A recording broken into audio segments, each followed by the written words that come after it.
એકવાર આ સુનંદા નદીએ સ્નાન કરવા માટે જાય છે. દમયંતીને બહુ આગ્રહ કર્યો કે તમે પણ ચાલો. દમયંતીએ ઘણી ના પાડી કે મારે સ્નાન નથી કરવું, પણ છતાંય ખૂબ આગ્રહ કર્યો કે સ્નાન ન કરો તો કાંઈ નહીં, કાંઠે બેસીને મારા વસ્ત્ર ઘરેણા તો સાચવશો ને, તમે દાસી છો મારા. દમયંતીએ હા પાડી. એની સાથે રથમાં બેસી અને નદી કિનારે સ્નાન કરવા માટે ગયા છે. કિનારો બાંધેલો છે. રાજાઓ, એમના રાણીઓ, એમના રાજકુમારીઓ સ્નાન કરતા હોય ત્યાં ચારે બાજુ દિવાલ કરેલી હોય.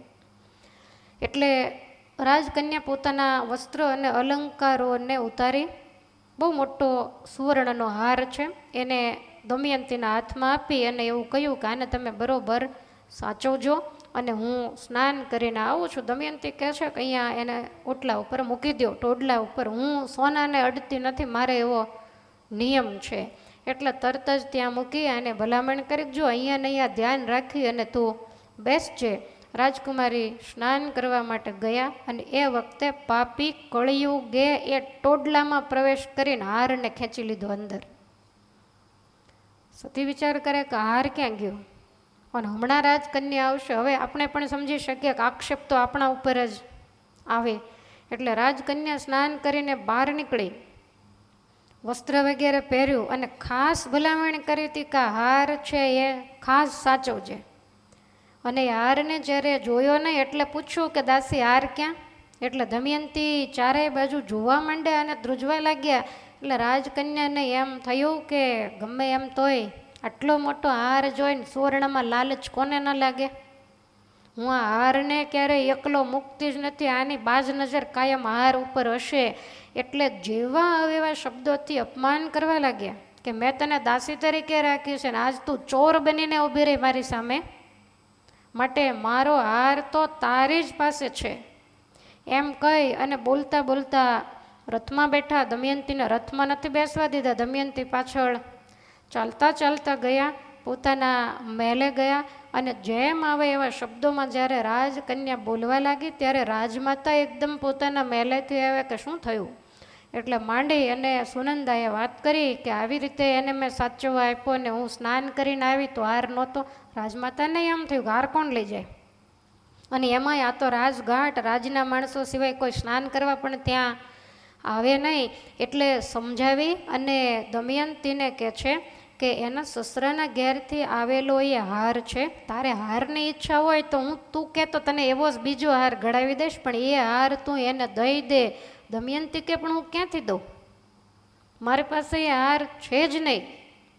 અને આવી રીતે જ્યારે કહ્યું ત્યારે સુનંદાએ એવું કહ્યું કે જો તારે મને હાર દેવો ન હોય ને આવા આવા ચોરીના કામ કરવા હોય તો હું તને રાજમાં રાખીને શું કરું? દમયંતીને બીક લાગી કે માંડ આશ્રય મળ્યો છે, વળી પાછી જંગલમાં ભટકતી થઈ જાય. એટલે ભગવાનને બે હાથ જોડીને પ્રાર્થના કરે કે હે પરમેશ્વર, કયા જન્મના પાપને હું ભોગવી રહી છું, ક્યાંય શાંતિથી જીવાતું નથી, કેવા કેવા માથે આક્ષેપો આવે છે. હે ભગવાન, આમાં હું કાંઈ જાણતી નથી. જો મેં હાર ન લીધો હોય અને સત્ય રાખ્યું હોય ને નળ સિવાય સ્વપ્નમાં કોઈ પુરુષની સામું જોયું ન હોય તો એ હાર લેનારાને અત્યારે ને અત્યારે દંડ આપો. ત્યાં તો રાજમહેલની દિવાલમાં કડાકો બોલ્યો, દિવાલ ફાટી અને એમાંથી હાર નીચે પડ્યો ને કળિયુગ ત્યાંથી મુઠ્ઠીઓ વાળીને ભાગ્યો. બધાને બહુ પસ્તાવો થયો કે આ તો કોઈક દેવી છે. અને પછી સુનંદાએ રાજમાતાએ માફી માગી અને કહ્યું કે હવે તમારે હલકા કામ કાંઈ કરવાના નથી, તમે સારું ભોજન કરીને જમો. સતીએ કહ્યું જ્યાં સુધી મને મારા પતિના દર્શન નહીં થાય ત્યાં સુધી હું કોઈ પણ પ્રકારનું સારું ભોજન નહીં જમું. અને પછી એક વસ્ત્ર ભેર રહી ભોંય પથારી કરી અને શયન કરે છે, ત્યાં રહી અને જીવન વિતાવે છે. પરંતુ આ બાજુ દમયંતીનો ત્યાગ કરી અને ગયેલા નૈષદપતિ નળનું શું થયું? તો સવાર સુધી ચાલતા નળ ઘણા બધા દૂર નીકળી ગયા. પછી એને પસ્તાવો થયો કે અરે રે, દેવતાઓને એક બાજુ મૂકી અને જેણે મને માણસને વરમાળા પહેરાવી, જેનો કોઈ વાંક નહીં, મારે પગલે ચાલનારી, મારી જીભ વળે એમ જેનું શરીર વળે, અને એવી વિદર્ભની રાજકન્યા દમયંતીનો મેં વિશ્વાસઘાત કર્યો. મને લગ્ન મંડપમાં અગ્નિની સાક્ષી એક કાંડું સોંપેલું અને આજ મેં એને છોડી દીધી તો હવે એનું શું થશે એમ વિચારી અને રાજા ત્યાંથી આગળ જાય છે. ચાલતા ચાલતા થોડાક દિવસો ગયા તો જંગલની અંદર દાવાનળ સળગે છે. સામે જવાનો કોઈ રસ્તો નથી. ભડ ભડ અગ્નિની જ્વાળાઓ બળે છે. અને જ્યાં થોડાક નજીક ગયા ત્યાં નળને તો ખ્યાલ છે કે અગ્નિમાં તો આપણને અગ્નિદેવના આશીર્વાદ છે એટલે અગ્નિ આપણને તો કાંઈ અડવાનું છે નહીં. થોડાક નજીક ગયા ત્યાં અગ્નિના ભડકામાંથી અવાજ આવ્યો, નળ નળ નળ. વિચાર કરે કે આ મારું નામ કોણ લે છે, કોઈ કદાચ પીડાતું હશે. અગ્નિની અંદર પ્રવેશ કરીને બરોબર વચ્ચે ગયા ત્યાં તો નાગરાજ કરકોટક કુંડળી વાળીને બેઠા છે. અને એના મોઢામાંથી શબ્દ નીકળ્યો કે રાજન મને બચાવ્યો. ત્યારે નળ કહે છે કે હું બચાવું તો ખરો પણ તારો ભરોસો શું, તે મને ડંખ માર્યો હોય તો? આ કહે છે કે હું વચનબદ્ધ થાઉં છું, હું તને ડંખ નહીં મારું, માટે મને બચાવ્યો. એટલે તરત જ પોતાના હાથે અગ્નિની જ્વાળામાંથી નાગરાજને લઈ અને એક બાજુ મૂક્યા અને મૂકતાની સાથે જોરથી ફૂફાડો મારીને પગે ડંખ માર્યો. રાજાનું રૂપ બિલકુલ કદરૂપું અને કુબડું બની ગયું. એક પગ લાંબો, એક પગ ટૂંકો, પાછળ મોટી જબર કોઠ નીકળી ગઈ અને ચાલે તો અષ્ટાવક્રજીની જેમ ચાલે અને શરીરનો રંગ બિલકુલ શ્યામ થઈ ગયો. મોટા મોટા દાંત બહાર દેખાય, આંખો વગેરેનું ઠેકાણું નહીં.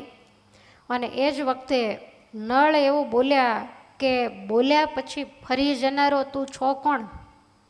ત્યારે નાગરાજ કહે છે કે હે રાજન તમે કાંઈ ચિંતા કરશો નહીં, હું નાગરાજ કરકોટક છું અને મેં નારદજીની મશ્કરી કરેલી ને એને દગો દીધેલો એટલે નારદજીએ મને શાપ આપ્યો છે કે જ્યાં સુધી રાજા નળનો સ્પર્શ ન થાય ત્યાં સુધી તું અગ્નિમાં પડ્યો રહીશ ને 24 કલાક તને બળતરા થશે ને. હે રાજા વર્ષોના વર્ષો વીતી ગયા, મેં આટલું ભગવાનનું નામ લીધું હોત તો બેડો પાર થઈ જાત, પણ હવે મુક્તિ મારી તમારા થકી હતી એટલે હજારો વર્ષથી અહીંયા રહી અને અગ્નિમાં મને તો કાંઈ દેખાતું નથી એટલે એક ધારો નળ નળ નળ નામનો હું જપ કરું છું. માટે આજ તમારો હાથ અડતા તમે મને આ બળતરામાંથી મુક્ત કર્યો છે. ત્યારે નળ કહે છે કે નાગરાજ તમે મારા શરીર સામે તો જુઓ, તમારી બળતરા પૂરી થઈને મારી ચાલુ થઈ. ક્યાં મારું રૂપ અને ક્યાં તમે મને આવો કદરૂપો કરી દીધો, મને કોઈ નોકર તરીકે પણ રાખશે નહીં. ત્યારે નાગરાજ કરકોટક કહે છે કે હે રાજન હમણાં તમારે તમારા મૂળ રૂપમાં રહેવાની જરૂર નથી, તમારી પાછળ કળિયુગનો પીછો છે. મેં જે કાંઈ કર્યું એ તમારા હિત માટે કર્યું છે, કારણ કે તમે તમારા રૂપ ગુણ અને શીલથી વિશ્વ પ્રસિદ્ધ છો. જ્યાં જાશો ત્યાં બધા ઓળખી જશે.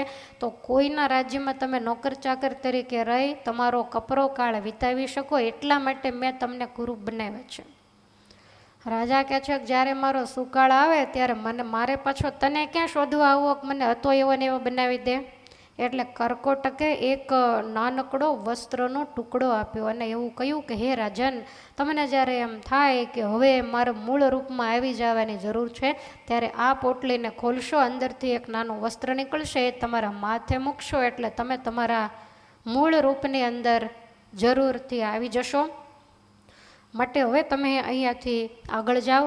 આવી રીતે કહી અને કરકોટક પોતાને સ્થાને ગયો છે અને રાજા નિજ રસ્તે આગળ જંગલની અંદર ચાલતો થયો છે. અને કરકોટકે એવું કીધેલું કે તમારા શરીરની અંદર કળિયુગનો પ્રવેશ છે, તો અત્યાર સુધી હું જેવી રીતે આ અગ્નિની અંદર બળતો મેં તમને આ જે કુરૂપ કહેતા કુબડું રૂપ આપ્યું છે એને કારણે તમારા શરીરમાં રહેલો કળિયુગ છે ને એના શરીરે લાય લાગશે.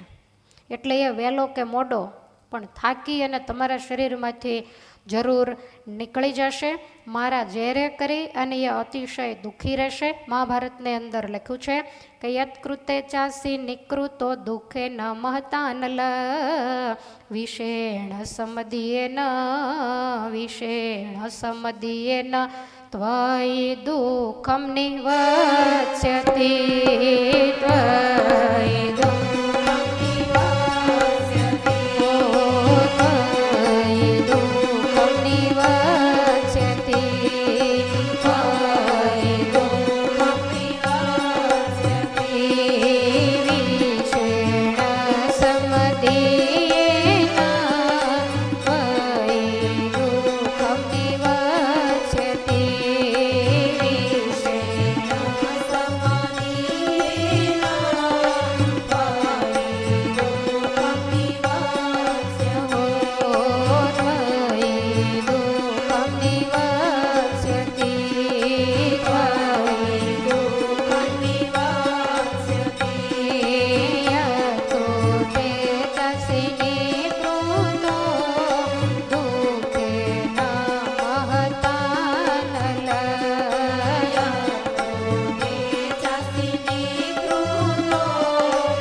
હે રાજન, કળિયુગથી તમે ખૂબ જ પીડાને પામ્યા છો, માટે હવે તમારા થકી કળિયુગને પણ પીડા થશે. અને તમને હું એવું વરદાન આપું છું કે જંગલમાં તમે ગમે ત્યાં ફરતા હશો, પણ તમને હિંસક પશુ પક્ષી, કોઈ શત્રુઓ અથવા તો કોઈ ત્યાગી તપસ્વી કોઈ પણ કારણથી શાપ આપે તો એ શાપ તમને નહીં લાગે, અને કોઈનો પણ તમને ભય નહીં લાગે. અને કદાચ તમને કોઈ ઝેરી જંતુ ડંખ મારે, તમારા શરીરમાં આજીવન ક્યારેય ઝેર નહીં ચડે. મારી જે તમે મદદ કરી છે ક્યારેય પણ ફોક નહીં જાય. અને હવે પછી જ્યારે યુદ્ધનો પ્રસંગ આવશે તમારી ક્યારેય પણ હાર નહીં થાય. અને જો તમે મારી વાત માનો તો તમે અયોધ્યાની અંદર ઋતુપર્ણ રાજાનું જે રાજ છે ત્યાં જઈ અને એના ચાકર બની અને રહેજો. સમય આવશે એટલે જરૂર તમને તમારું રાજ, તમારા મહારાણી એ બધું જ પાછું મળી જશે. આવી રીતે કહી કર્કોટકે દિવ્ય વસ્ત્ર આપી અને એ અંતર્ધાન થયો છે. હવે તો બરોબર ચલાતું નથી, કારણ કે શરીર તો કુબડું થઈ ગયું, એટલે ધીમે ધીમે ચાલે છે. એક સોટી હાથમાં લઈ એનો ટેકો લઈ લઈ અને ચાલી શકે. એક પગ ક્યાંય પડે તો બીજો પગ વળે પાછો ક્યાંય પડે. તો આવી રીતે રાજા ત્યાંથી ચાલતા થયા ને ચાલતા ચાલતા 10મા દિવસે ઋતુપર્ણ રાજાની રાજધાની અયોધ્યામાં પહોંચ્યા છે. રાજસભામાં જઈને ઊભા રહ્યા એટલે એનું કુબડું શરીર જોઈ બધા હાંસી મશ્કરી કરવા લાગ્યા. એટલે રાજા કહે છે કે આપ કોણ છો? ત્યારે એમણે કહ્યું કે મારું નામ બાહુક છે અને હું ઘોડા હાંકવાનું કામ કરું છું. ગમે એવો નિર્માલ્ય ઘોડો હોય તોય હું એને કેળવણી આપી અને ખૂબ સારી ચાલ તો કરી શકું છું. અશ્વવિદ્યામાં હું નિપુણ છું અને રસોઈ વગેરે કરવી તો એ પણ હું જાણું છું, કારણ કે રસોઈ કળામાં નળ બહુ જ પ્રવીણ હતા. એના નામ ઉપરથી 2 શાસ્ત્ર છે, એક ભીમપાક અને બીજો નળપાક. માટે રસોઈ બીજી ઘણી બધી હસ્તકળાઓ આ બધું હું જાણું છું. ને આવું જ્યારે કહેવા લાગ્યા ત્યારે સભા હસવા માંડી. તારું શરીર તો જો, તું શું વિદ્યા જાણતો હોઈશ? ત્યારે રાજાએ એવું કહ્યું કે કાંઈ વાંધો નહીં, હું તને કોઈ રાજમહેલમાં કે એવી રીતે તો ન રાખી શકું, કારણ કે તારું રૂપ જોઈને છોકરાઓ પણ ડરે અને મારી પણ કિંમત જાય, તું મારી રાજ કચેરીમાં બેઠો હતો. માટે હું તને મારી અશ્વશાળામાં એક અલગ ઓરડી કરી આપું. મારા માણસો આવી અને તને ત્યાં ભોજન આપી જશે. રાજા કે હું ફળ ફૂલ સિવાય કાંઈ જમતો નથી, એટલે મારે બીજા ભોજનની જરૂર નથી. અને હું સ્વયં પાકી છું, બનાવવું હોય તો હું મારી રીતે હું મારું કરી લઈશ. તમારે મારી ચિંતા નહીં કરવાની. પણ ક્યારેય પણ તમારી પ્રજા મને તુકારા કરે, મારી મશ્કરી કરશે તો હું ક્યારેય સહન નહીં કરું. કોઈ પણ પ્રકારના નીચા કામ હું નહીં કરું. માત્ર અને માત્ર ઘોડાની સેવા ચાકરી કરીશ અને ઘોડાઓને સારી ચાલ વગેરે હું શીખવાડીશ. આટલું કહ્યું એટલે રાજા બહુ રાજી થયા અને અશ્વશાળાની અંદર બાહુકજીને મૂકવામાં આવ્યા છે. ત્યાં રહી રાત્રિ પડે એટલે રાત્રિનું દ્રશ્ય યાદ આવે કે હું દમયંતીને સૂતી મૂકી વિશ્વાસઘાત કરી અને નીકળી ગયો છું. દમયંતીએ ક્યાં આશ્રય લીધો હશે? આવી રીતે વિચારતા વિચારતા સમય જવા લાગ્યો છે. કોઈ ઓળખી શકતું નથી. કોઈના સ્વપ્નોય ક્યાંથી આવે કે આ નૈષધપતિ નળ હોય. હવે આ બાજુ નળ અને દમયંતીને હદપાર કરવામાં આવ્યા એ સમાચાર વિદર્ભ દેશમાં આ બાળકોને મૂકવા માટે જે ગયેલો રથ હાંકનારો સારથી એણે વાત કરી કે આ રીતે રાજા અને પુષ્કર સાથે દ્યુતમાં રમતા રાજ હાર્યા છે. આ બંને બાળકો આવ્યા છે અને રાજા અને રાણીને રાજ છોડીને જવાનું છે. અને આ સમાચાર મળતા ભીષ્મક રાજાએ ઘણા બધા બ્રાહ્મણોને બોલાવ્યા. ખૂબ દ્રવ્ય આપીને કહ્યું કે આખી પૃથ્વીનું એક એક ગામ, શહેર, નગર એને ઘૂમી વળો. ક્યાંય પણથી તમે મારી પુત્રી અને જમાઈ એની બાળ મેળવો. અને જે આ કામને પૂરું કરશે એને 1000 ગાયો અને મનમાની જાગીર આપવામાં આવશે. કદાચ તમે એને લાવી ન શકો ને ખાલી મને સમાચાર આપશો તોય પણ 10,000 ગાયો હું એને આપીશ. બ્રાહ્મણો બધા રાજી થઈ નળ અને દમયંતીની બાળ મેળવવા માટે નીકળ્યા છે. સુદેવ નામના બ્રાહ્મણ ચારેય બાજુ ફરતા ફરતા ચેદી નરેશની રાજધાનીમાં આવ્યા અને એમ થયું કે રાજકન્યા અને રાજા છે એટલે સામાન્ય ઝૂંપડામાં તો એ હોય નહીં, કંઈક મોટી જગ્યાએ સેવા ચાકરીમાં રોકાયા હોય.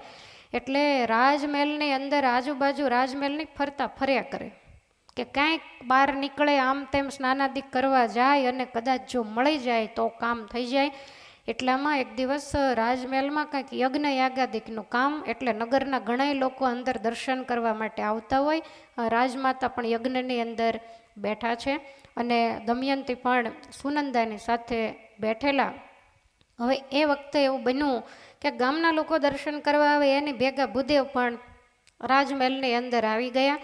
ચારેય બાજુ ભાઈઓની સભા સામે નજર કરે અને બહેનોની સભા સામે પણ નજર કરે. બેમાંથી એક મળે તોય કામ થઈ જાય.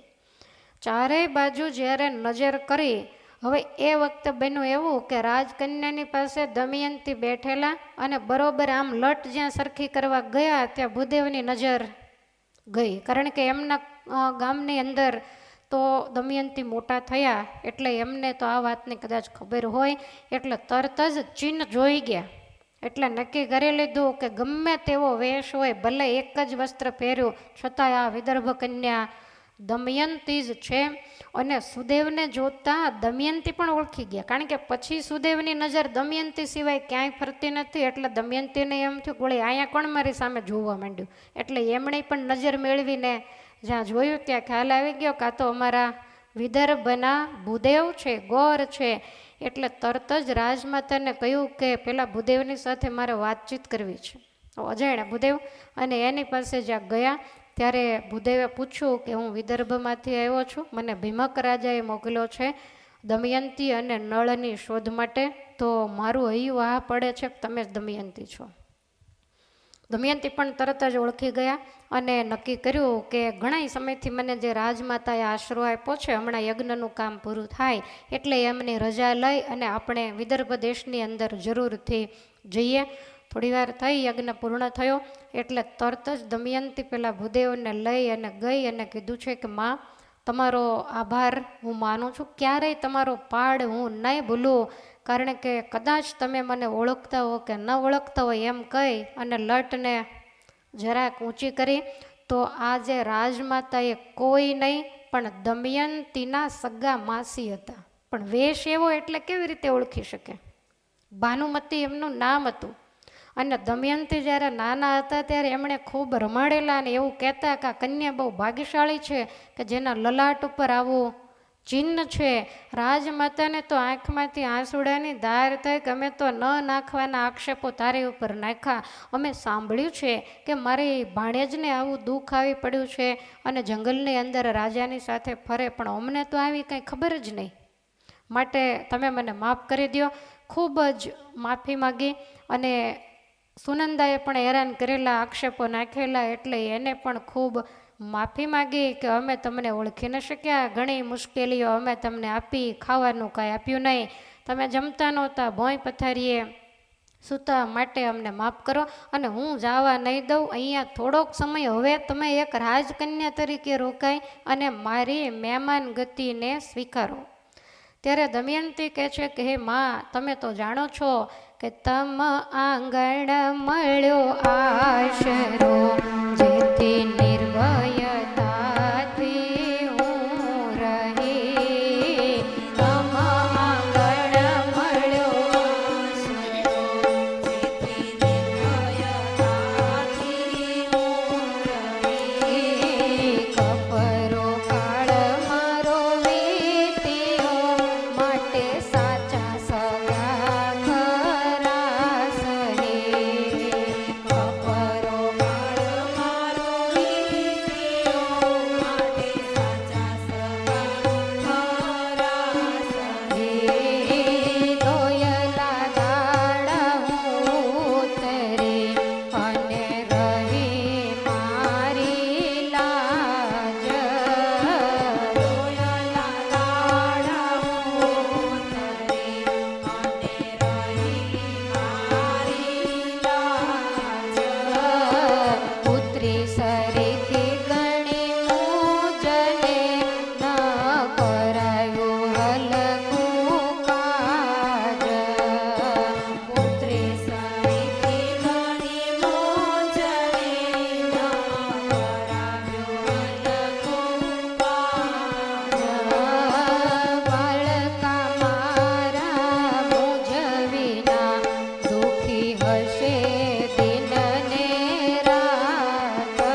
કે માં હવે મારી ઓળખાણ થયા પછી તમે મને સાચવો એ મારા માટે અગત્યનું નથી, પણ જ્યારે મારું શીલ મારી લજ્જા જોખમમાં હતી, હું જંગલમાં વન વન ભટકતી ને એવા સમયે તમે મને જે રાજમહેલમાં આશરો આપ્યો તો એ તમારો પાડ હું ક્યારેય પણ નહીં ભૂલું. તમે ખરેખર મારા સાચા સગા થઈ અને રહ્યા છો. મારા નાના બંને બાળકો એ પણ મારા વગર દુઃખી હશે, મારા માતા પિતા રાહ જોતા હશે, માટે હવે મને રોકશો નહીં, રજા આપો. આવી રીતે ખૂબ આગ્રહ કર્યો. રાજમાતા પ્રસન્ન થયા, પોતાના પુત્રને બોલાવી અને કપડાં બીજા ઘણા બધા અલંકારો વગેરે આપ્યું. દમયંતીએ ના પાડી કે જ્યાં સુધી નૈષદપતિ નળના મને દર્શન ન થાય ત્યાં સુધી આ બધી જ વસ્તુની મારે કોઈ જરૂર નથી. હું મારા પિતાને ઘેર જઈશ તો હું રાજમહેલમાં રહેવાની નથી, કારણ કે હું સતી છું.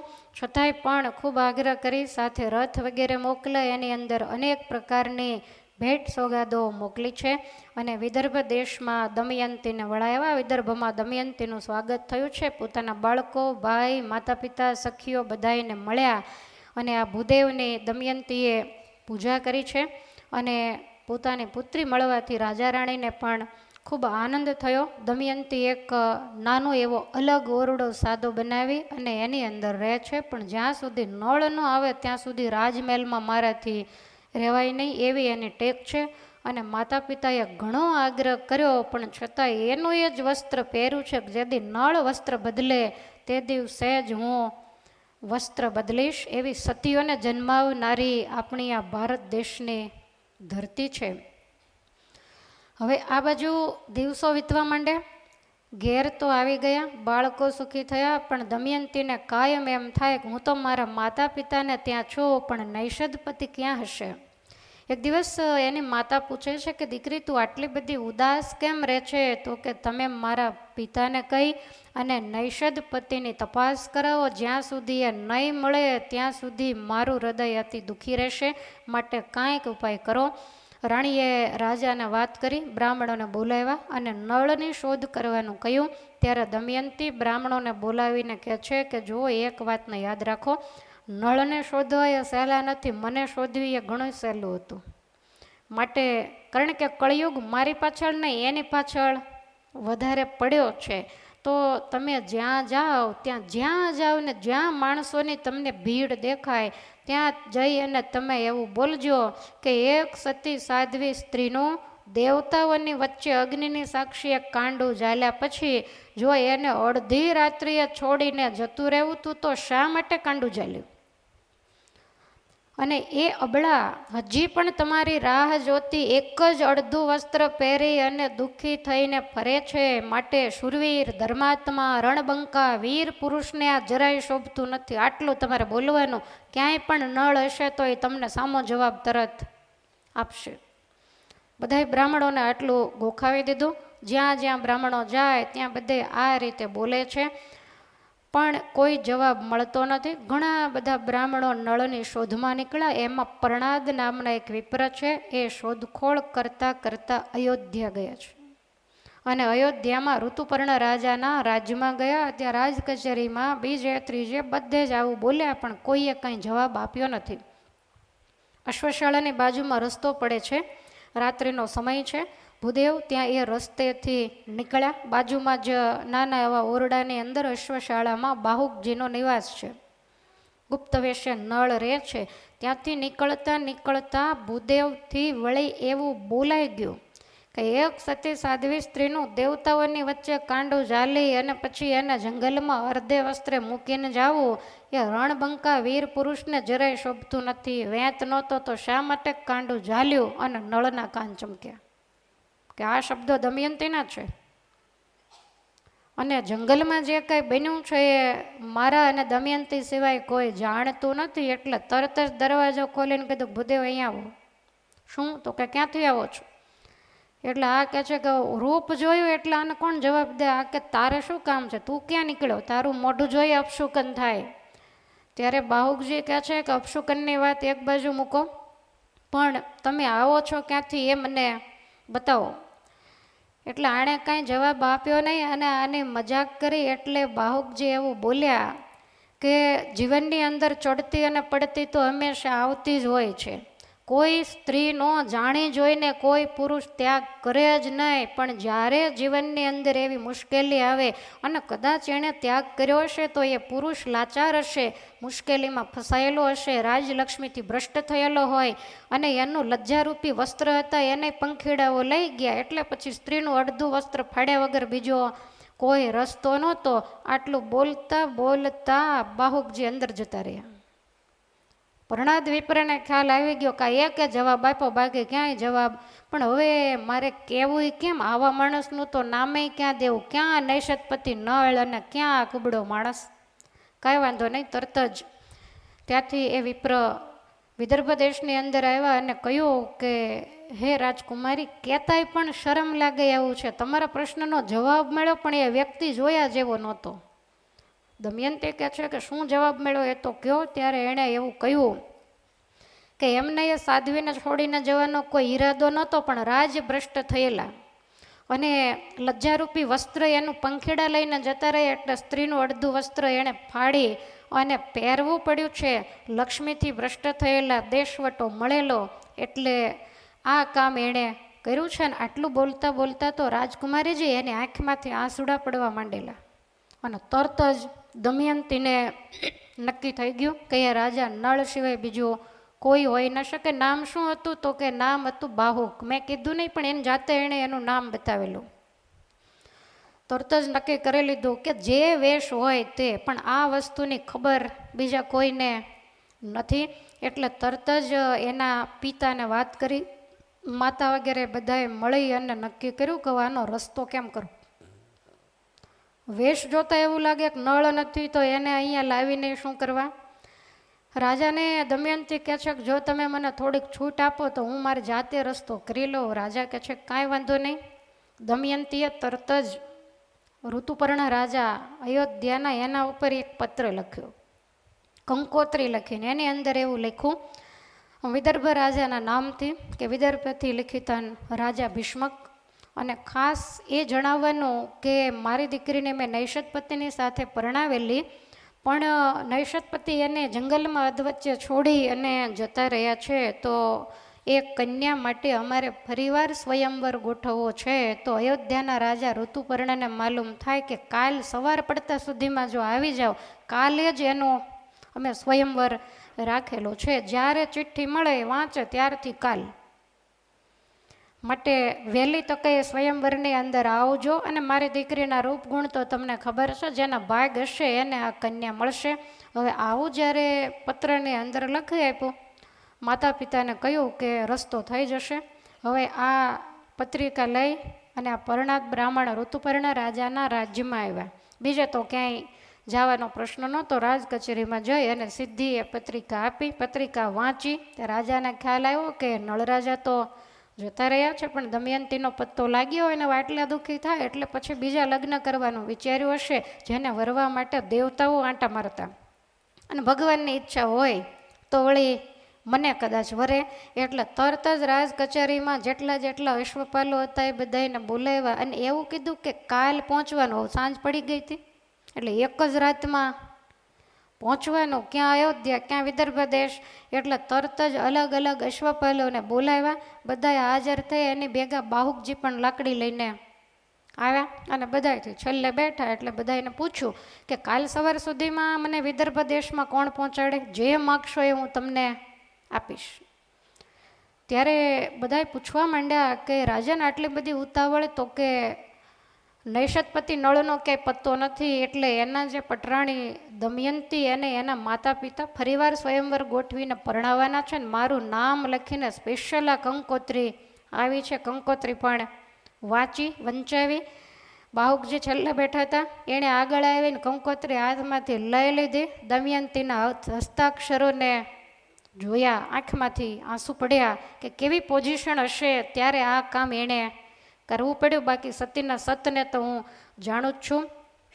અને એ વખતે બાહુકજી એવું બોલ્યા કે રાજા, જો તમે મને સારથી તરીકે લઈ જાઓ તો હું તમને સવાર પડતા સુધીમાં અયોધ્યા પહોંચાડી દઉં.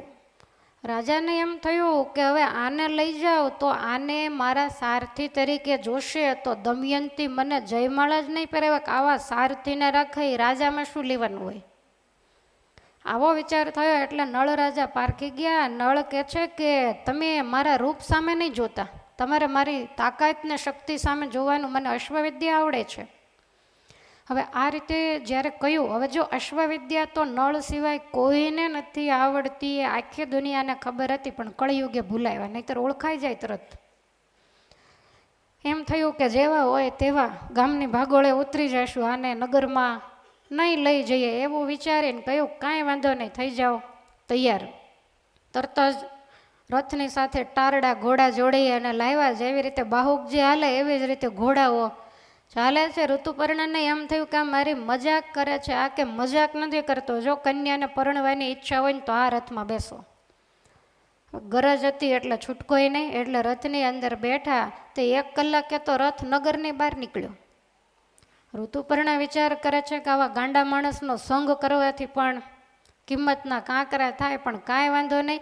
નગરની બહાર ગયા અને જ્યાં અશ્વનો સ્પર્શ કર્યો ત્યાં તો 4 ઘોડાઓ આકાશ માર્ગે ઉડ્યા, અને એટલા બધા ઉતાવળે ઉડ્યા કે બાહુકજી કહેવા માંડ્યા કે રાજા, જો જીવવું હોય અને બચવું હોય ને તો બરોબર રથને પકડીને બેસજો, કારણ કે આપણે ઘણું બધું લાંબુ અંતર કાપવાનું છે. અને ઝપાટે રથ જાય, હવે પવનના ઝપાટા એમાં ઋતુપર્ણ રાજાનો ખેસ નીચે પડી ગયો. બાહુકજી રથ ઊભો રાખો, રથ ઊભો રાખો, ને જ્યાં રથને રોક્યો શું કામ છે, તો કે મારો ખેસ પડી ગયો. બાહુક કહે છે તમને એવું લાગ્યું ને કે મારો ખેસ અત્યારે જ ઉડ્યો, પણ 1 જોજન પાછળ તમારો ખેસ. તમે આ ઘોડા કેટલા વેગે ઉડે તમને ખબર છે? માટે હવે જો તમારે દમયંતીને વરવું હોય તો ખેસની આશા મૂકી દો. એટલે રાજા કાંઈ બોલ્યા નહીં. અને આગળ જતાં બાહુક પૂછવા માંડ્યા કે હે રાજા, તમને કાંઈ વિદ્યા આવડે છે? ત્યારે આ કહે છે કે હા, મને ગણિત વિદ્યા બહુ પાક્કી આવડે. કેવી રીતે? તો કે જો સામે જે વૃક્ષ છે ને એના ફળ અને પાંદડા હું વૃક્ષની સાથે સામે જોઉં ને એટલે તરત મને આંકડો પડી જાય કે આના ઉપર આટલા જ પાંદડા હોય અને આના ઉપર આટલા જ ફળ હોય. હવે જંગલની ધરતી એક ઝાડ આવ્યું એટલે બાહુકજીએ મજાક કરતાં કરતાં પૂછ્યું કે રાજા, આના ફળ અને પાંદડાની ગણતરી કરો. તો કે જે ફળ અને પાંદડા વૃક્ષની અંદર દેખાય છે એની સરખામણીમાં નીચે ખરી પડેલા ફળ અને પાંદડા 101 ગણા વધારે છે. આને મનમાં એમ થયું કે આ પાછો ગણવા બેસે તો કન્યાનું પડ્યું રહેશે. અને ત્યાંથી જ્યાં થોડાક આગળ ગયા એટલે થોડી વાર રથને ઊભો રાખી અને ઝાડની પીપળાની મોટી ડાળી કાપી અને બાહુકજી લાવ્યા કે આની ઉપર રાજા કેટલા પાંદડા હશે. એટલે એણે આંકડો આપ્યો અને બાહુકે પાંદડાને ગણ્યા તો બરોબર એટલા. એટલે બાહુકજી રથને ટેકો દઈને ઊભા રહ્યા. ગણિત વિદ્યા શીખવાડો તો રથ હાંકીશ, નહીતર નહીં હાંકું. હવે આમાં બીજો કોઈ રસ્તો નહીં, અને ગણિત વિદ્યા માટેનો એક જ મંત્ર આવે. એટલે આને એમ થયું કે હવે આણે હઠ લીધી છે, સાજો ગાંડો તો છે જ, કાંઈ વાંધો નહીં. એટલે બાહુકજીને સામે ઋતુપર્ણ કહે છે તો તમે મને અશ્વવિદ્યા શીખવાડો. આ કે જો અશ્વવિદ્યા લાંબી હોય, અશ્વવિદ્યા શીખશો તો પછી કન્યા પડી રહેશે. આ કે છે કાંઈ વાંધો નહીં, તો આપણે એક કામ કરીએ, હું તમને અત્યારે ગણિત મંત્ર ભણાવું. અને એ ગણિત મંત્રને તો 1 સેકન્ડમાં નળ રાજા યાદ રાખે, બીજા કોઈને તાકાત જ નહીં. એટલે ગણિત મંત્ર એક જ વખત બોલ્યા એટલે તરત જ બાહુકજીએ શીખી લીધો અને કહ્યું કે તમે કહેતા હો તો અશ્વમંત્ર તો અત્યારે નહીં, લગ્ન કરીને પાછા આવીએ ત્યારે મને એ અશ્વવિદ્યાને ભણાવજો. બાહુકજી કહે છે કાંઈ વાંધો નહીં. સવાર પડે વહેલા 4 વાગ્યાનો સમય થયો ત્યાં તો વિદર્ભ દેશની અંદર ઘોડાઓ આવી ગયા. પણ જ્યાં દમયંતી જાગ્યા ત્યાં તો ડાબા અંગ માંડ્યા ફરકવા, સરસ મજાના કોયલોના ટહુકા માંડ્યા સંભળાવવા, એવું મંગલમય વાતાવરણ થઈ ગયું. અને દમયંતીને એમ થયું કે માનો ન માનો નૈષદપતિ ક્યાંક નજીકમાં જ આવી ગયા હોવા જોઈએ, એના જ આ શુભ શુકનો મને સંભળાઈ રહ્યા છે. ઋતુપર્ણ રાજા રાજ્યની અંદર આવ્યા, પણ હવે સ્વયંવર હોય તો કેટલા બધા રાજાઓ હોય, કેટલી બધી તૈયારી હોય. આ તો નગરમાં સોંપો પડેલો. વિચાર્યું કે કાંઈ વાંધો નહીં, વળી પાછી કંકોત્રી ખોલી. હા, કંકોત્રી તો અહીંયાની જ છે, કંઈક ભૂલ નથી થઈ ને. વળી એ કંકોત્રીને સંકેલીને મૂકી અને કહ્યું કે બાહુકજી, તમે સીધા રાજાની અશ્વશાળામાં રથ લઈ જાઓ અને હું રાજાની પાસે જાઉં છું. આ કે કાંઈ વાંધો નહીં. પોતે અશ્વશાળામાં ગયા, રથને છોડ્યો, અશ્વને બાંધ્યા અને આ બાજુ ઋતુપર્ણ રાજાને આવતા જોયા તો રાજા વિચાર કરે કે અત્યારના પોરમાં છે અયોધ્યાથી અને આ ઋતુપર્ણ રાજા મારે આંગણે કેમ? એટલે પહેલાં તો કાંઈ કીધું નહીં, આગતા સ્વાગતા કરી, ઉતારો આપ્યો, સ્નાનાદિક કર્યું, ભોજન કર્યું, બધું પત્યું. પછી રાજા એની પાસે બેસીને કહે છે કે કેમ તમે અત્યારે અચાનક અહીંયા આવ્યા? વિચાર કરે કે આ કંકોત્રી તો એની લખેલી ને આવું કેમ પૂછતો હશે? એટલે રાજા બહુ ડાયા અને બુદ્ધિશાળી એટલે કહ્યું કે કાંઈ નહીં, હું આ બાજુથી નીકળેલો, તમારા કરતાં હું ઉંમરમાં ઘણો બધો નાનો, તમે વડીલ, એટલે મને એમ થયું કે અહીંયાથી નીકળું છું તો તમને જરાક પગે પડતો જાઉં, એટલે ખાલી તમને મળવા માટે જ હું અહીંયા આવ્યો છું. હવે રાજા વિદર્ભ વિચાર કરે કે ખાલી મળવા માટે, આમંત્રણ વગર કોઈ રાજા કોઈને ત્યાં જાય નહીં, પણ હવે જે કારણ હશે એ ખબર પડી રહેશે. ઋતુપર્ણને ખ્યાલ તો આવી ગયો કે આમાં કાંઈ સ્વયંવર તો છે નહીં, હવે જે ગડબડ થઈ તે એક દિવસ રોકાઈને પછી જતા રહેશું, આવો વિચાર્યું. અને દમયંતીને ખ્યાલ આવી ગયો કે ઋતુપર્ણ આવી ગયા, એના સારથી તરીકે જ નળ આ, કારણ કે અશ્વવિદ્યા એક રાતમાં આટલું ચાલુ એના સિવાય કોઈ જાણતું નથી. એટલે તરત જ દાસીને કીધું કે તું અશ્વશાળામાં જાતો, ત્યાં તને કોઈ પણ વ્યક્તિ દેખાય તો તું એટલું ધ્યાન રાખજે, તું આ સીધું સામાન્ય એવું બધું લેતી જા અને પાણીનો ખાલી ઘડો લેતી જા. ત્યાં કોઈ પણ સારથી આવ્યા હોય તો એની પાસે એ ઘડો તું મૂકજે અને આ બધો સીધું સામાન છે એ પણ તું ત્યાં મૂકજે અને એ શું કરે છે એ તું બધું જોજે. આ કહે છે કે ભલે. એટલે ત્યાં જઈ અને ઘડો મૂકી અને કીધું ખાલી ઘડો કે લ્યો તમે સ્નાન કરી લ્યો. એટલે તરત જ વરુણદેવનું આવાહન કર્યું એટલે જળથી ઘડો ભરાઈ ગયો. એક બાજુ જઈ અને સ્નાન કર્યું, એનું એ જ વસ્ત્ર એને પાછું ભીને ભીનું વીંટી લીધું. પેલીને નવાઈ લાગી કે છે સારથી અને સ્ત્રીની સાડી જેવું વસ્ત્ર પહેર્યું છે. પછી સીધું સામાન થોડી વાર ભગવાનનું ધ્યાન કર્યું. પહેલી દાસી છુપાઈને જુએ છે, પછી બધું સીધું સામાન વગેરે હતું એટલે કાષ્ટ વગેરે લાવી અને કાંઈક આંખો વેચીને બોલ્યા ત્યાં તો અગ્નિદેવ પ્રજ્વલિત થયા. અને આટલું જોતાની સાથે જ દાસી તો દોડ્યા કે રાજકુમારી, આ તો દેખાવ જોતા કેવો વ્યક્તિ લાગે અને શક્તિ તો કાંઈક ગજબ ગજબની છે. મેં ખાલી ઘડો મૂક્યો તો એ ઘડામાંથી પાણી નીકળ્યું ને એને સ્નાન કરી લીધું અને અગ્નિની તો જરૂર જ નહીં, એમને એમ અગ્નિ પ્રજ્વલિત થઈ ગયો. ત્યારે દમયંતીને એમ થયું કે માનો ન માનો એ નળ જ હોવા જોઈએ. એટલે દાસીને કહ્યું કે આ બંને બાળકોને તું ત્યાં લઈ જા. એટલે બંને બાળકોને લઈ ગયા અને એ બાળકો તો પહેલાંનું રૂપ જોઈને નજીક ન જાય, પણ રાજકુંવરી અને રાજકુમારને જોઈને બાહુકની આંખમાંથી આંસુડાની ધાર થઈ કે આ બિચારા મને ઓળખતા નથી. એટલે દાસીએ કહ્યું કે હે રાજકુંવરી, આ બંને બાળકોને જોયા ત્યાં તો એની આંખમાંથી આંસુડાની ધાર થઈ, એણે હાથ લંબાવ્યો પણ બાળકો તો બીને ભાગ્યા. અને વળી પાછું નક્કી થઈ ગયું કે માનો ન માનો, બાકી જે વેશ હોય તે, બાકી છે તો નળ જ.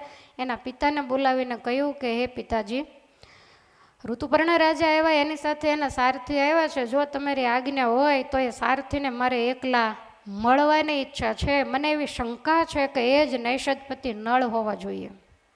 રાજા કહે છે કાંઈ વાંધો નહીં. તરત જ પોતાની માતા અને બે બાળકો એ રાજમહેલમાં છે અને બાહુકજીને બોલાવ્યા. પણ એવી રીતે ચાલતા ચાલતા આવે છે, દમયંતીને થોડી વાર એમ થઈ ગયું કે આ તો નળ ન જ હોય, કારણ કે ક્યાં એનું સૂર્ય જેવું તેજસ્વી રૂપ અને ક્યાં આનું કુરૂપ. આસન આપ્યું એટલે આસનને એક બાજુ કરી અને નળ બેઠા. દમયંતી તો એમને એમ જ ઊભા છે અને તરત જ એને પૂછવા લાગ્યા કે દેવોની હાજરીમાં દેવોને મૂકીને જે કન્યાએ જે પુરુષનું કાંડું પકડ્યું હોય અને એને ઘોર જંગલની અંદર એકલી સૂતી મૂકીને જતું રહેવું એ કોઈ શૂરવીર પુરુષના લક્ષણ નથી. ત્યારે નળે તરત જ બાહુકે સામો જવાબ આપ્યો કે એની લાચારી હતી એટલે એવી રીતે મૂકીને ગયા હતા. પંખીઓ વસ્ત્ર લઈને ઉડી ગયા તો હવે લજ્જા રાખવા માટે બીજું કોઈ વસ્ત્ર હતું નહીં, તો બીજો રસ્તો શું કરવો? અને તમે ક્યાં નથી જાણતા કે પુષ્કરે દ્યુતની અંદર મારી પાસેથી બધું લઈ લીધેલું. પછી વાત બધી માંડે નીકળવા એટલે દમયંતીને પાક્કો ખ્યાલ આવી ગયો અને દમયંતીએ કહ્યું કે તમે ખરેખર નૈષદપતિ નળ જ છો, પણ મને એક વાતનું દુઃખ છે કે તમારું રૂપ ક્યાં ગયું. એટલે માંડી અને બધી વાત કરી કે આવી રીતે નાગરાજ કરકોટકે મારી સેફટી માટે મને આવો કુરૂપ બનાવ્યો છે. ત્યારે દમયંતી કહે છે કે હવે સુરૂપ બનવા માટે શું કરવાનું છે. અને એ જ વખતે પેલી પોટલી ખોલી અંદરથી વસ્ત્ર કાઢી અને વસ્ત્ર જ્યાં પોતાને માથે મૂક્યું અને એ જ વખતે હતા એવા ને એવા જ તેજસ્વી નળ મૂળ રૂપની અંદર આવી ગયા. આકાશમાંથી દેવતાઓએ એનું સત્ય અને ધીરજ વગેરે જોઈ અને પુષ્પની વૃષ્ટિ કરી છે.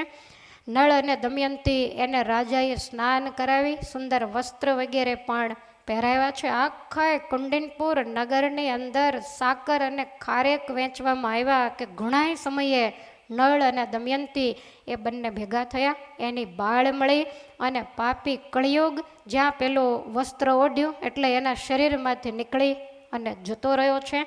બાળકો પણ નળને જોઈ અને એને ભેટી પડ્યા છે. આખી રાત્રિ દમયંતી સાથે બેઠા ને તમારે રસ્તામાં શું થયું અને નળને જે કાંઈ બન્યું એ સવાર સુધી વાતો કરી એકબીજાના દુઃખને જોઈ અને એકબીજા ખૂબ રડ્યા છે. અને બંને એવું વિચાર્યું કે આપણી લજ્જા જો રાખી હોય તો માત્ર અને માત્ર પરમેશ્વરે રાખી છે. હે સતી, તમે તમારું સત્ય નથી છોડ્યું અને મેં મારો ધર્મ નથી છોડ્યો. એના પ્રતાપે આજે આપણને અહીંયા ભેગા થવાનું મળ્યું છે. અને એ જ વખતે કળિયુગ જ્યારે નીકળી ગયો ત્યારે પુષ્કરને પારાવાર પસ્તાવો થયો કે હું તપસ્વીનો વેશ લઈને ગયેલો ને મેં મારા ભાઈનું રાજ લઈ લીધું. 2-3 વર્ષના વાણા વાગ્યા એને મેં વન ભટકતા કરી દીધા. એ દેવ જેવા મહાપુરુષ કાંઈ પણ વાંક વગર. એટલે તરત જ પુષ્કરે વિદર્ભની અંદર સેવકોને મોકલ્યા કે નળની તપાસ કરો. ત્યાં તો નળ રાજા ત્યાં જ હતા. એટલે તરત જ પુષ્કરે જે સમાચાર મોકલેલા એ આપ્યા અને વિદર્ભ નરેશે ઋતુપર્ણ રાજાને પણ ખૂબ ભેટ સોગાદો વગેરે આપી. બીજો સારથી આપ્યો, એને અયોધ્યા મોકલ્યા.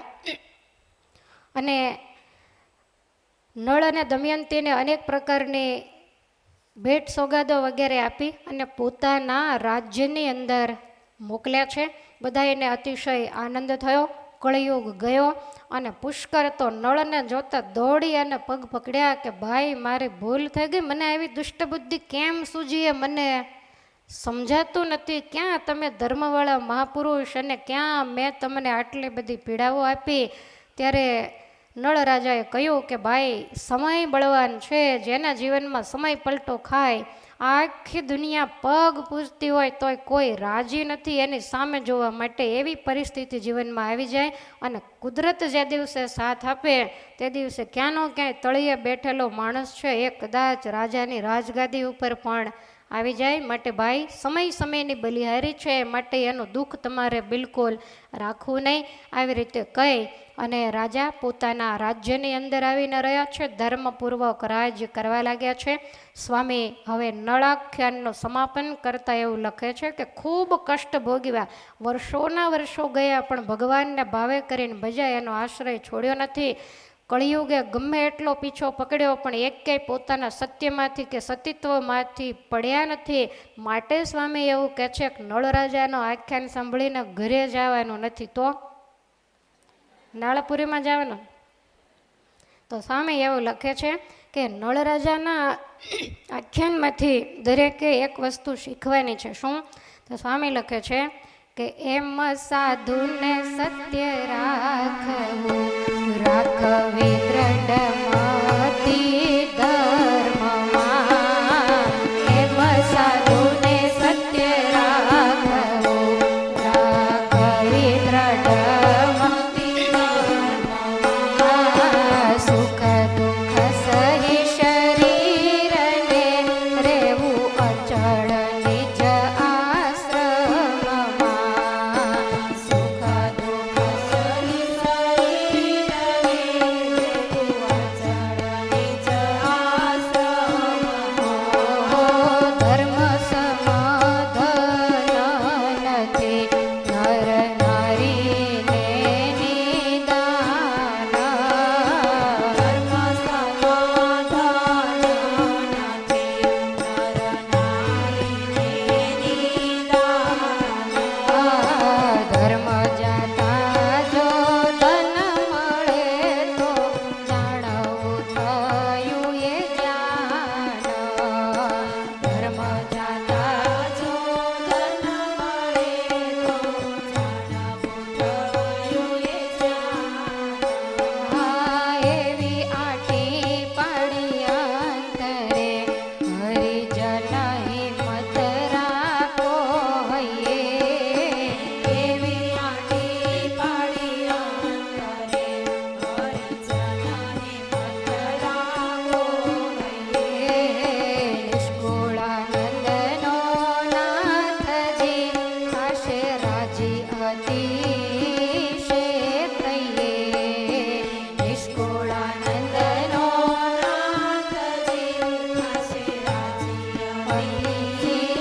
આશ્રમમાં હોય તોય ભલે, ગૃહસ્થાશ્રમમાં હોય તોય ભલે, સ્વામી કે સત્ય રાખવું, ધર્મ રાખવો, ભગવાનને હૃદયમાં રાખવા, પરમાત્મામાં વિશ્વાસ રાખવો, અને સુખ દુઃખ આવે તો એને સહન કરવું, એ સમયનું ઉલ્લંઘન કરવું, જેવો સમય એ પ્રમાણે રહેવું, સુખ હોય તો છૂટથી રહેવું, દુઃખ હોય તો એ પ્રમાણે રહેવું. ક્યારેક એવા દિવસ હોય કે અનેક નોકર ચાકર હોય ને ક્યારેક એવો દિવસ આવે કે આપણે કોકના નોકર ચાકર થવું પડે, કોઈકનું એવું કામકાજ કરવું પડે. દ્રૌપદી જેવાને પણ સુદક્ષિણાના માથા ગૂંથવાનો સમય આવ્યો તો જે રીતે સમય આવે એ પ્રમાણે દરેકે રહેવું જ પડે.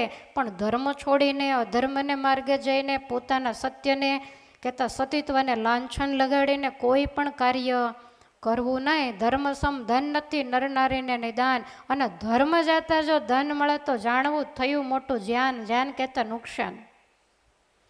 માટે મોટામાં મોટું ધન હોય તો આ છે. અને એવી આંટી નળ રાજાની દમયંતીની જેમ હૃદયમાં પાડવી અને હિંમત હંમેશા રાખવી, તો નિષ્કુળાનંદનો નાથજી થશે રાજી અતિશય તૈયે, ત્યારે જ ભગવાન રાજી થશે. તો સંસારમાં હંમેશા કોઈની સ્થિતિ એક સરખી રહેતી નથી. આવું વિચારી અને ધીરજ રાખી અને જીવન જીવવું. નાગરાજ કરકોટક, નળ દમયંતી અને ઋતુપર્ણની આ કથા કહેવા સાંભળવાથી કળિયુગના તમામ જે પાપ આપણને વળગ્યા હોય એ નાશ પામે છે, અને ગાનારાને અને સાંભળનારાને સંસારમાં આવતા દુઃખ એને સહન કરવાની શુભ શક્તિ મળે છે. એવું છેલ્લે બતાવી અને અહીંયા નળ દમયંતીનું જે આખ્યાન છે એને પૂર્ણ કર્યું છે.